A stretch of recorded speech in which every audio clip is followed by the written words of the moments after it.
الحمد لله رب العالمين والصلاة والسلام على سيد المرسلين أما بعد فأعوذ بالله من الشيطان الرجيم بسم الله الرحمن الرحيم الصلاة والسلام عليك يا رسول الله وعلى آلك وأصحابك يا حبيب الله الصلاة والسلام عليك يا نبي الله وعلى آلك وأصحابك يا نور الله۔ حضرت ابو درداء رضی اللہ تعالی عنہ سے مروی ہے، سرکار دو عالم صلی اللہ تعالی علیہ وآلہ وسلم نے ارشاد فرمایا: اکثر الصلاة علی یوم الجمعہ فَإِنَّهُ يَوْمٌ مَّشْهُودٌ تَشْهَدُهُ الْمَلَائِكَةُ۔ ارشاد فرمایا کہ جمعۃ المبارک کے دن تم مجھ پر درود پاک کی کثرت کیا کرو، کیونکہ یہ دن یوم مشہود ہے، ملائکہ فرشتے اس دن حاضر ہوتے ہیں۔ لیس من عبد یصلی علی الا بلغنی صوتہ حیث کان۔ ارشاد فرمایا کہ جو مجھ پر درود پڑتا ہے اس کی آواز مجھ تک پہنچ جاتی ہے، حیث کان، وہ کہیں بھی ہو، یعنی اس روئے زمین کے کسی بھی خطے میں موجود ہو، اس کی آواز سرکار دو عالم صلی اللہ علیہ وسلم کی بارگاہ میں پہنچ جاتی ہے۔ صحابہ کرام علیہم رضوان نے عرض کیا: یا رسول اللہ صلی اللہ تعالی علیہ وآلہ وسلم وبعد وفاتک، کیا آپ کی وفات مبارک کے بعد بھی ایسا ہی ہوگا؟ حضور صلی اللہ علیہ وسلم نے ارشاد فرمایا: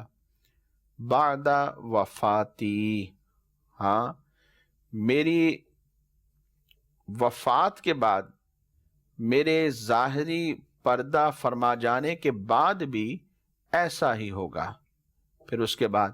سرکار دو عالم صلی اللہ علیہ وسلم نے ارشاد فرمایا: ان اللہ حرم علی الارض ان تأکل اجساد الانبیاء، بے شک اللہ تبارک و تعالی نے زمین پر انبیاء کرام علیہم السلام کے اجسام مبارکہ کو حرام کر دیا ہے، یعنی انبیاء کرام علیہم السلام کے جو اجسام مبارکہ ہیں وہ ہمیشہ صحیح و سلامت رہتے ہیں۔ صلو علی الحبیب صلی اللہ تعالی علی محمد صلی اللہ علیہ وسلم۔ پیارے اسلامی بھائیوں اور مدنی چینل کے ناظرین، ہم ایک مرتبہ پھر اپنے سلسلے مضامین قرآن میں حاضر ہیں۔ بیان سننے سے پہلے اچھی نیتیں بھی فرما لیجئے کہ فرمان مصطفیٰ صلی اللہ تعالی علیہ وآلہ وسلم ہے: نیت المؤمن خیر من عملہ، مومن کی نیت اس کے عمل سے بہتر ہے۔ ناظرین، آپ جانتے ہیں کہ ہم اپنے اس سلسلے میں قرآن مجید فرقان حمید کی مختلف سورتوں کے مضامین پر بات کرتے ہیں۔ آئیے سورہ نساء کے ایک مرکزی مضمون پر گفتگو کرتے ہیں، اور وہ مضمون ہے میراث کے احکام۔ اللہ تبارک و تعالی نے قرآن مجید فرقان حمید کی اس سورہ مبارکہ میں میراث کے احکام بھی بیان فرمائے ہیں۔ حضرت عمر فاروق اعظم رضی اللہ تعالی عنہ آپ یہ ارشاد فرمایا کرتے تھے کہ لوگو، سورہ بقرہ، سورہ نساء، سورہ مائدہ، سورہ حج اور سورہ نور سیکھو، کیونکہ ان سورتوں کے اندر فرض علوم کا ذکر ہے۔ دارمی میں حضرت عمر فاروق اعظم رضی اللہ تعالی عنہ سے ہی ایک روایت اس طرح مروی ہے، ارشاد فرمایا کہ فرائض کو سیکھو اس لیے کہ وہ تمہارے دین میں سے ہے۔ حضور نبی پاک صلی اللہ تعالی علیہ وآلہ وسلم نے حضرت ابو ہریرہ رضی اللہ تعالی عنہ کو نصیحت فرماتے ہوئے کہا کہ اے ابو ہریرہ، فرائض کا علم خود بھی سیکھو اور لوگوں کو بھی سکھاؤ۔ اور ارشاد فرمایا کہ جو فرائض کا علم ہے، یعنی میراث کا جو علم ہے، وہ نصف علم ہے، آدھا علم ہے، اور فرما دیا کہ یہی وہ علم ہے کہ جو لوگوں کو بلا دیا جائے گا، یعنی قلوب و اذہان سے محو کر دیا جائے گا، اور فرمایا یہی وہ علم ہے کہ جو میری امت سے سب سے پہلے اٹھا لیا جائے گا۔ میراث کا علم خود بھی سیکھنا چاہیے اور لوگوں کو بھی آگے سکھانا چاہیے۔ حضرت عبداللہ ابن عباس رضی اللہ تعالی عنہما آپ فرمایا کرتے تھے، جس نے سورہ نساء کو پڑھ لیا تو وہ یہ بات جان لے گا کہ وراثت میں کون کون کس سے محروم ہوتا ہے اور کون کس سے محروم نہیں ہوتا۔ یعنی کسی بھی شخص کی میراث سے اس کے وارثوں میں سے کس کس کا حصہ بنتا ہے اور کس کس کا حصہ نہیں بنتا۔ جس نے سورہ نساء کو پڑھ لیا تو وہ اس بات سے واقف ہو جائے گا کہ میرا حصہ کس کس شخص کی وراثت سے ہوگا اور کس کی وراثت سے نہیں ہوگا، اور میرے وارث کون بنتے ہوں گے اور کون نہیں بنتے ہوں گے، وہ اس علم کے ذریعے سے ان باتوں کو جان سکتا ہے۔ پیارے اسلامی بھائیوں، مدنی چینل کے ناظرین، اللہ تبارک و تعالی نے جہاں مردوں کے لیے حصے مقرر فرمائے ہیں، وہیں پر عورتوں کے لیے بھی حصے مقرر فرمائے ہیں۔ اللہ رب العزت قرآن مجید فرقان حمید میں ارشاد فرماتا ہے، لِلرِّجَالِ نَصِيبٌ مِّمَّا تَرَكَ الْوَالِدَانِ وَالْأَقْرَبُونَ وَلِلنِّسَاءِ نَصِيبٌ مِّمَّا تَرَكَ الْوَالِدَانِ وَالْأَقْرَبُونَ مِّمَّا قَلَّ مِنْهُ أَوْ كَثُرَ نَصِيبًا مَفْرُوضًا۔ ترجمہ کنز ایمان، مردوں کے لیے حصہ ہے اس میں سے جو چھوڑ گئے ماں باپ اور قرابت والے، اور عورتوں کے لیے حصہ ہے اس میں سے جو چھوڑ گئے ماں باپ اور قرابت والے۔ ترکہ تھوڑا ہو یا بہت، حصہ ہے اندازہ باندھا ہوا۔ مردوں کے لیے حصے مقرر فرما دیے، اسی طرح عورتوں کے لیے بھی حصے مقرر فرما دیے۔ جس طرح ایک شخص کے لیے اس کے ماں باپ کی میراث سے حصہ ہوتا ہے، اسی طرح ایک عورت کے لیے بھی اس کے ماں باپ کی میراث سے حصہ بنے گا۔ جس طرح کسی شخص کے لیے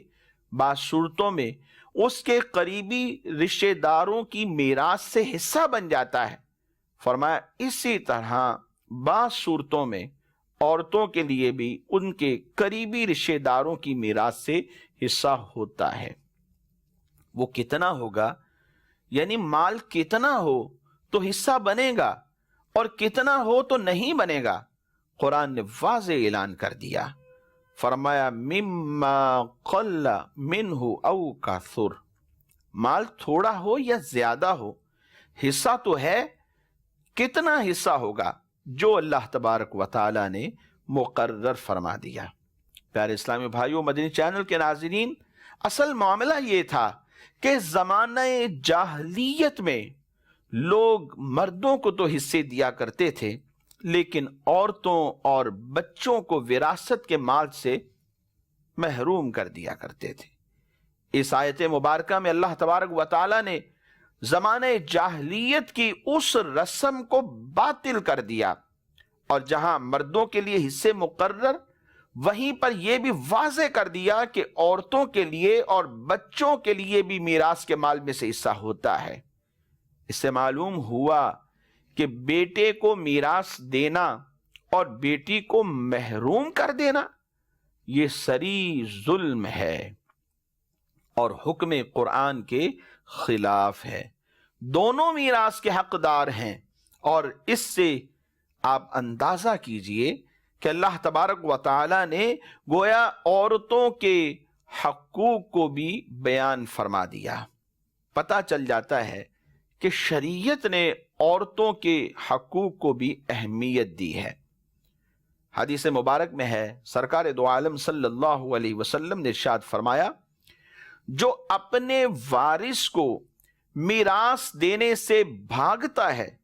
اللہ تبارک و تعالی قیامت کے دن جنت سے اس کی میراث قطع فرما دے گا، یعنی اس کا حصہ جنت سے ختم کر دیا جائے گا۔ تو معلوم یہ ہوا کہ اللہ تبارک و تعالی نے جہاں مردوں کے لیے حصے مقرر فرمائے، عورتوں کے لیے بھی حصے مقرر فرمائے، اور جن کے حصے مقرر ہیں قرآن کہتا ہے اس کو حصہ دو، تو ہم اسے محروم نہیں کر سکتے۔ محروم کرنے والا گویا کہ باطل طریقے سے ایک مسلمان کے مال کو کھانے والا ہے، اور جو ناحق کسی کے مال کو اس طرح کھاتا ہے وہ گویا کہ اپنے پیٹ کے اندر جہنم کی آگ کو بھر رہا ہوتا ہے۔ یہ تو حصے ان کے ہیں کہ جن کے بارے میں قرآن نے واضح بیان کر دیا، اور جن کا حصہ نہیں ہوتا، یعنی قریبی رشتہ دار یا یتیما، مساکین، غربا، ان کا حصہ تو میراث سے وہاں نہیں بنے گا، لیکن پھر بھی قرآن یہ کہتا ہے کہ ان کے ساتھ اس نے سلوک کرتے ہوئے، ان کے ساتھ محبت کا اظہار کرتے ہوئے انہیں بھی تقسیم سے پہلے کچھ نہ کچھ دے دینا چاہیے۔ اللہ تبارک و تعالی ارشاد فرماتا ہے، وَإِذَا حَضَرَ الْقِسْمَةَ أُولُو الْقُرْبَى وَالْيَتَامَى وَالْمَسَاكِينُ فَارْزُقُوهُم مِّنْهُ وَقُولُوا لَهُمْ قَوْلًا مَّعْرُوفًا۔ ترجمہ کنز ایمان، پھر بانٹتے وقت اگر رشتہ دار اور یتیم اور مسکین آ جائیں تو اس میں سے انہیں بھی کچھ دو، اور ان سے اچھی بات کہو۔ جن افراد کا وراثت کے مال میں حصہ نہیں، ان کا بیان تو تفصیل کے ساتھ چند ایک آیات کے بعد آنے ہی والا ہے۔ ان کے علاوہ دیگر جو رشتہ دار ہیں، محتاج افراد ہیں، ان کے بارے میں فرما دیا گیا کہ انہیں بھی وراثت تقسیم کرنے سے پہلے اس مال میں سے کچھ نہ کچھ تقسیم کر دیا کرو، اور ان سے اچھی بات کہو، جیسے یہ کہ یہ مال تو در حقیقت وارثوں کا حصہ ہے، لیکن تمہیں ویسے ہی تھوڑا سا دیا گیا ہے، یوں ہی ان کے لیے دعا کر دی جائے۔ اس آیت میں غیر وارثوں کو وراثت کے مال میں سے کچھ دینے کا جو حکم دیا گیا ہے، یہ فرض یا واجب نہیں ہے، ناظرین، یہ مستحب عمل ہے۔ امام محمد بن سیرین رحمت اللہ تعالی علیہ، آپ سے مروی ہے، حضرت عبیدہ سلمانی رحمت اللہ تعالی علیہ نے میراث تقسیم کی تو اسی آیت پر عمل کرتے ہوئے ایک بکری کو ذبح کیا اور پھر اس کا گوشت پکوا دیا۔ کھانا بنا کر آپ نے یتیموں میں تقسیم کر دیا اور کہا، اگر یہ آیت نہ ہوتی تو میں سب خرچہ اپنے مال سے کرتا۔ تفسیر قرطبی میں یوں ہے کہ یہ عمل عبیدہ سلمانی اور امام محمد بن سیرین رحمت اللہ تعالی علیہما دونوں نے کیا تھا۔ در منصور کے اندر ایک روایت ہے، حضرت عبد الرحمن بن ابو بکر رضی اللہ تعالی عنہما نے جب اپنے والد کی میراث تقسیم کی تو اسی مال میں سے ایک بکری کو ذبح کیا اور کھانا بنوایا۔ جب یہ بات سیدہ عائشہ صدیقہ رضی اللہ تعالی عنہا کی بارگاہ میں عرض کی گئی کہ عبد الرحمن بن ابو بکر رضی اللہ تعالی عنہما نے یہ عمل کیا ہے، تو انہوں نے فرمایا عبد الرحمن رضی اللہ تعالی عنہ نے قرآن پر عمل کیا ہے۔ اس مستحب حکم پر یوں بھی عمل ہو سکتا ہے جیسے بعض اوقات کسی شخص کا ایک بیٹا اس کی زندگی میں ہی فوت ہو جاتا ہے اور اس بیٹے کے آگے اولاد بھی ہوتی ہے، اور حال یہ ہے کہ جس کا یہ بیٹا فوت ہوا وہ شخص زندہ ہے اور اس کے اور بھی بیٹے ہیں، جیسے ایک شخص کے 4 بیٹے ہیں، ایک شادی شدہ بیٹا اولاد والا فوت ہو جاتا ہے، باپ اس کا زندہ ہے۔ اب بیٹوں کی موجودگی کی بنا پر فوت شدہ بیٹے کا حصہ تو ختم ہو جاتا ہے، کیونکہ جب قریب والا قرابت دار موجود ہے یعنی اپنا بیٹا، تو پوتوں کا حصہ اس میراث سے نہیں بنتا۔ تو فرمایا اس میں حسن سلوک دادا کو یہ کرنا چاہیے کہ ان بچوں کے لیے جو اس کے پوتے ہیں کوئی وصیت کر جائے کسی مال کی، اور یہ ان کے ساتھ حسن سلوک ہوگا اور حکم قرآنی پر عمل ہوگا، یا پھر اپنی زندگی میں چاہے تو انہیں کچھ دے سکتا ہے، اور اگر باپ ایسا نہ کر سکے اور یہ شخص بھی اس دنیا سے رخصت ہو جائے، نہ وصیت کی نہ اپنی زندگی کے اندر اپنے پوتوں کو کچھ دیا ہے، تو فرمائے صورت میں جب باپ فوت ہو جائے تو بیٹوں کو چاہیے کہ اپنے بھتیجوں کو بھتیجیوں کو کچھ نہ کچھ اپنی طرف سے دے دیں، اور یہ ان کے ساتھ حسن سلوک ہوگا اور حکم قرآنی پر عمل ہوگا۔ ہمارا المیہ ہے کہ اس حکم پر عمل کرنے میں مسلمانوں میں بہت ہی زیادہ سستی پائی جاتی ہے، بلکہ اس حکم کا تو علم ہی کسی کو نہیں ہوتا۔ ہر شخص کو یہ فکر ہوتی ہے میرے پاس مال آنا چاہیے، غریب بھتیجے غریب بھتیجیاں بھانجے دیگر سارے عزیز و اقارب رشتہ دار جو غربا ہیں، غربت کی زندگی بسر کر رہے ہیں، قرآن کے اس مستحب حکم پر عمل کرتے ہوئے انہیں بھی کچھ نہ کچھ دینا چاہیے کہ یہ عمل باعث ثواب ہے۔ اور اس میں یہ بات ذہن میں رکھیے ناظرین کہ جب وراثت کے مال کو تقسیم کرنے سے پہلے غربا کو دینا ہو، یتیما کو دینا ہو، مساکین کو دینا ہو، یا قریبی رشتہ داروں میں تقسیم کرنا ہو، تو اس بات میں غور کر لیا جائے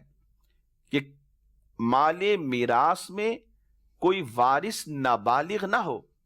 یا ایسا نہ ہو جو اس وقت موجود ہی نہ ہو اور اس کے حکم کے بغیر تقسیم کر دیا جائے، کیونکہ نابالغ کا مال کسی کو نہیں دیا جا سکتا، خیرات بھی نہیں کر سکتے، وہ خود بھی اس چیز کی ملکیت نہیں رکھتا۔ ہاں اگر نابالغ کا مال نکال دیا جائے، اس کا حصہ الگ کر دیا جائے، اور جو نہیں دینا چاہتا اس کے حصے کو بھی جدا کر دیا جائے، اور جو وارث اس اپنے اپنے حصوں سے دینے میں رضامند ہے ان کے حصے نکال کر ان میں سے پھر ان کو کہ جو وارث نہیں بنتے انہیں تقسیم کر دیا جائے، تو اللہ تبارک و تعالیٰ کی بارگاہ سے اجر و ثواب پائیں گے۔ ناظرین، آئیے قرآن مجید فرقان حمید کی وہ آیات مبارکہ سنتے ہیں جن میں اللہ تبارک و تعالیٰ نے تفصیلی طور پر وراثت کے احکام بیان فرمائے۔ ارشاد فرمایا یوصیکم اللہ فی اولادکم للذکر مثل حظ الانثیین فَإِن كُنَّ نِسَاءً فَوْقَ اثْنَتَيْنِ فَلَهُنَّ ثُلُثَا مَا تَرَكَ وَإِن كَانَتْ وَاحِدَةً فَلَهَا النِّصْفُ وَلِأَبَوَيْهِ لِكُلِّ وَاحِدٍ مِّنْهُمَا السُّدُسُ مِمَّا تَرَكَ إِن كَانَ لَهُ وَلَدٌ فَإِن لَّمْ يَكُن لَّهُ وَلَدٌ وَوَرِثَهُ أَبَوَاهُ فَلِأُمِّهِ الثُّلُثُ فَإِن كَانَ لَهُ إِخْوَةٌ فَلِأُمِّهِ السُّدُسُ مِن بَعْدِ وَصِيَّةٍ يُوصِي بِهَا أَوْ دَيْنٍ آبَاؤُكُمْ وَأَبْنَاؤُكُمْ لَا تَدْرُونَ أَيُّهُمْ أَقْرَبُ لَكُمْ نَفْعًا فَرِيضَةً مِّنَ اللَّهِ إِنَّ اللَّهَ كَانَ عَلِيمًا حَكِيمًا۔ ترجمہ کنزُ الایمان، اللہ تمہیں حکم دیتا ہے تمہاری اولاد کے بارے میں، بیٹے کا حصہ 2 بیٹیوں برابر، پھر اگر نری لڑکیاں ہوں اگرچہ 2 سے اوپر تو ان کو ترکہ کی 2/3، اور اگر 1 لڑکی تو اس کا آدھا، اور میت کے ماں باپ کو ہر ایک کو اس کے ترکہ سے چھٹا اگر میت کی اولاد ہو۔ پھر اگر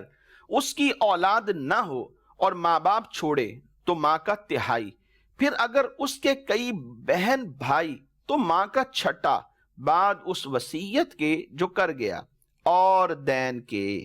تمہارے باپ اور تمہارے بیٹے تم کیا جانو کہ ان میں کون تمہارے زیادہ کام آئے گا، یہ حصہ باندھا ہوا ہے اللہ کی طرف سے، بے شک اللہ علم والا حکمت والا ہے۔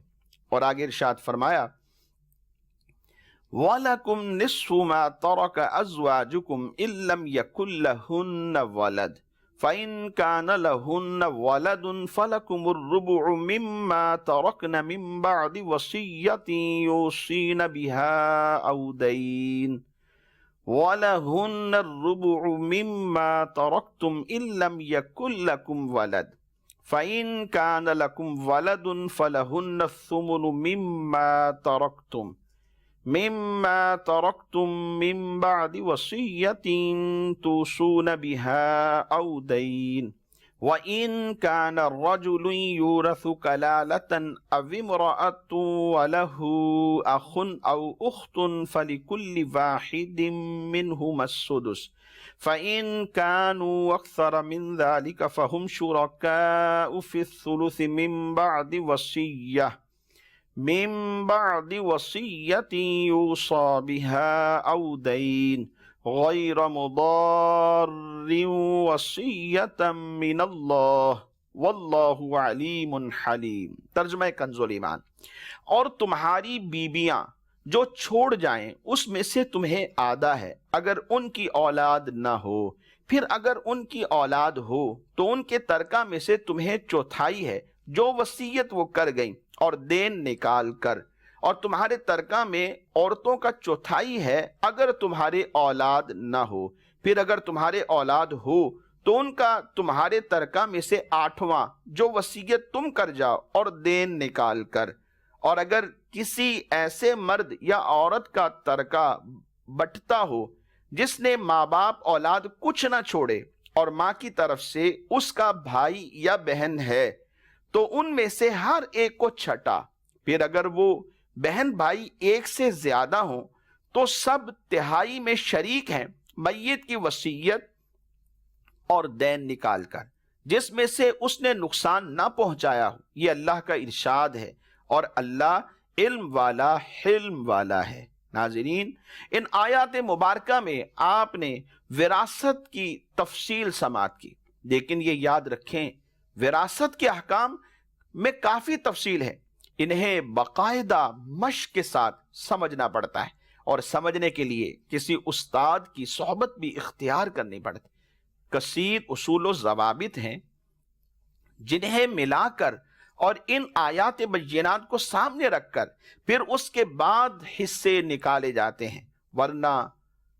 قریب ہے کہ حصہ نکالنے والا غلطی میں واقع نہ ہو جائے۔ تو اس وجہ سے ہم اگر انہی کو دیکھ کر حصے نکالنے لگیں تو ممکن ہے غلطی کر بیٹھیں گے، تو اس کے لیے ایک مشق اور استاد سے سیکھنا اور کثیر کتب کا مطالعہ بہت ضروری ہے۔ یہ بات ذہن میں رکھیے، ان آیات مبارکہ کی ابتدا میں بیان ہوا کہ بیٹے کو بیٹی سے دگنا ملتا ہے، اور جہاں بھائی اسبہ بنتے ہیں وہاں انہیں بہنوں سے دگنا ملتا ہے، اور کئی جگہ بہنیں بھی اسبہ بن جاتی ہیں۔ جی ہاں، اور اصحاب فرائض کو دینے کے بعد بقیہ سارا مال ان میں تقسیم کر دیا جاتا ہے۔ اور مزید ایک اور قاعدہ ذہن میں رکھیے، قریبی رشتہ دار کے ہوتے ہوئے دور والا محروم ہو جاتا ہے، جیسے بیٹے کے ہوتے ہوئے پوتا محروم ہوتا ہے، باپ کے ہوتے ہوئے دادا محروم ہو جاتا ہے، اور بھائی کے ہوتے ہوئے بھائی کی اولاد محروم ہو جاتی ہے۔ ان آیات مبارکہ میں ورثاء میں وراثت کا مال تقسیم کرنے کی صورتیں بیان کی گئی، جیسے باپ کی 3 صورتیں ان آیات مبارکہ میں بیان ہوئی۔ اسی طرح ماں شریک بھائی جسے اخیافی بھائی کہا جاتا ہے، اس کی بھی 3 صورتیں بیان ہیں۔ اسی طرح اخیافی بہن کے بھی یہی 3 احوال بنتے ہیں۔ شوہر، اس کی 2 صورتیں ان آیات مبارکہ میں بیان ہوئی۔ بیوی کو حصہ کتنا ملے گا، اس کی بھی 2 صورتیں بیان کی گئی۔ بیٹی کو کتنا حصہ ملے گا، 3 صورتیں بیان کی گئی، اور ماں کو حصہ ملنے کی بھی 3 صورتیں بیان ہوئی۔ مثال کے طور پر میں عرض کر دیتا ہوں، جیسے شوہر کی 2 صورتیں بیان ہوئی۔ اگر بیوی فوت ہو جائے اور فوت ہونے والی کی اپنی اولاد بھی موجود ہو تو پھر اس صورت کے اندر شوہر کو 1/4 یعنی چوتھا حصہ ملتا ہے، اور اگر فوت ہونے والی بیوی کی کوئی اولاد موجود نہ ہو تو شوہر کو 1/2 یعنی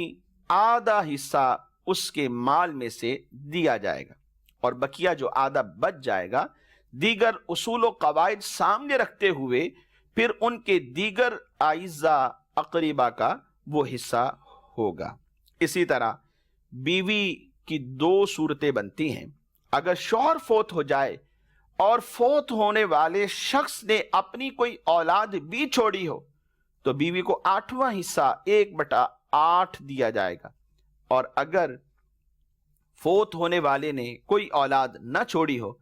تو بیوی کو 1/4 یعنی اس شخص کے مال میں سے چوتھا حصہ دیا جائے گا۔ ناظرین، یہ تو تھے حصے۔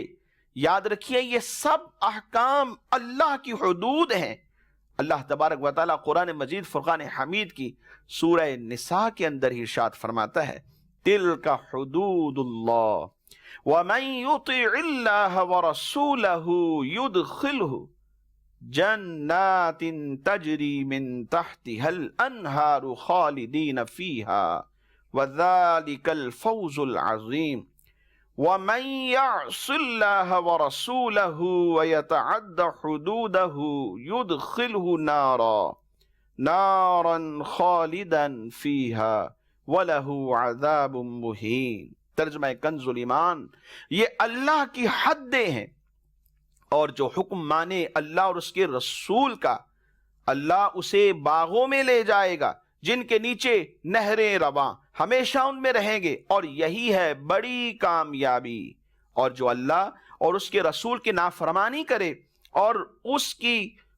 کل حدوں سے بڑھ جائے، اللہ اسے آگ میں داخل کرے گا جس میں ہمیشہ رہے گا، اور اس کے لیے خواری کا عذاب ہے۔ پیارے اسلامی بھائیوں، مدنی چینل کے ناظرین، وراثت کے مسائل کو اللہ تبارک و تعالی نے اپنی حدود قرار دے دیا، اور ان کو توڑنے کو اللہ کی حدوں کو توڑنا قرار دے دیا۔ معلوم ہوا میراث کی تقسیم میں ظلم کرنا یہ باعث عذاب الہی ہے۔ اس سے ان مسلمانوں کو عبرت حاصل کرنی چاہیے جو لڑکیوں کو اور دیگر وارثوں کو میراث کے مال سے محروم کر دیتے اور خود سانپ بن کر بیٹھ جاتے ہیں، اور خود یہ کہتے ہیں کہ میں انہیں ہرگز مال نہیں دوں گا، اپنا حق جتانے لگتے ہیں۔ اولاد ایک ہی باپ کی ہے، بیٹا اور بیٹی دونوں بھائی بہن بن جاتے ہیں، بہنیں پریشان ہیں، ہم اگر اپنے حصے کا تقاضا کرتی ہیں تو ہمارا ایک ہی بھائی ہے، وہ ہم سے چھوٹ جاتا ہے، ہمارے گھر نہیں آئے گا، گویا کہ ہمارا رشتہ ختم ہو جائے گا اور ہم اس کے گھر نہیں جا سکتی۔ وہ اس وجہ سے ڈر میں ہے، اور بھائی وہ اپنے تئیں اس مال کا اور دیگر کے مال کا وارث بن بیٹھتا ہے، جبکہ شریعت مطہرہ نے جو اصول دیا، جس کا مال جو ہے وہ اس تک پہنچایا جائے۔ تو اس لیے ان بھائیوں کو چاہیے کہ جو بہنوں کو محروم کر دیتے ہیں، ان لڑکوں کو چاہیے کہ جو لڑکیوں کو محروم کر دیتے ہیں، کہ اللہ تبارک و تعالیٰ کی حکم کی خلاف ورزی نہ کریں۔ حدیث مبارک میں آتا ہے، جو اپنے وارث کو میراث سے محروم کرتا ہے، اللہ تبارک و تعالیٰ قیامت کے دن اسے جنت میں اس کے حصے سے محروم کر دے گا۔ اللہ اکبر۔ اللہ رب العزت اس محرومی سے ہم سب کو محفوظ فرمائے۔ دنیا کا مال ناظرین دنیا میں رہ جائے گا، کوئی بھی ساتھ نہیں لے کر جاتا، خواہ وہ اپنا ذاتی کمایا ہوا ہو یا دیگر کا ہتھیایا ہوا ہو، غصب کیا ہوا ہو، چوری کیا ہوا مال۔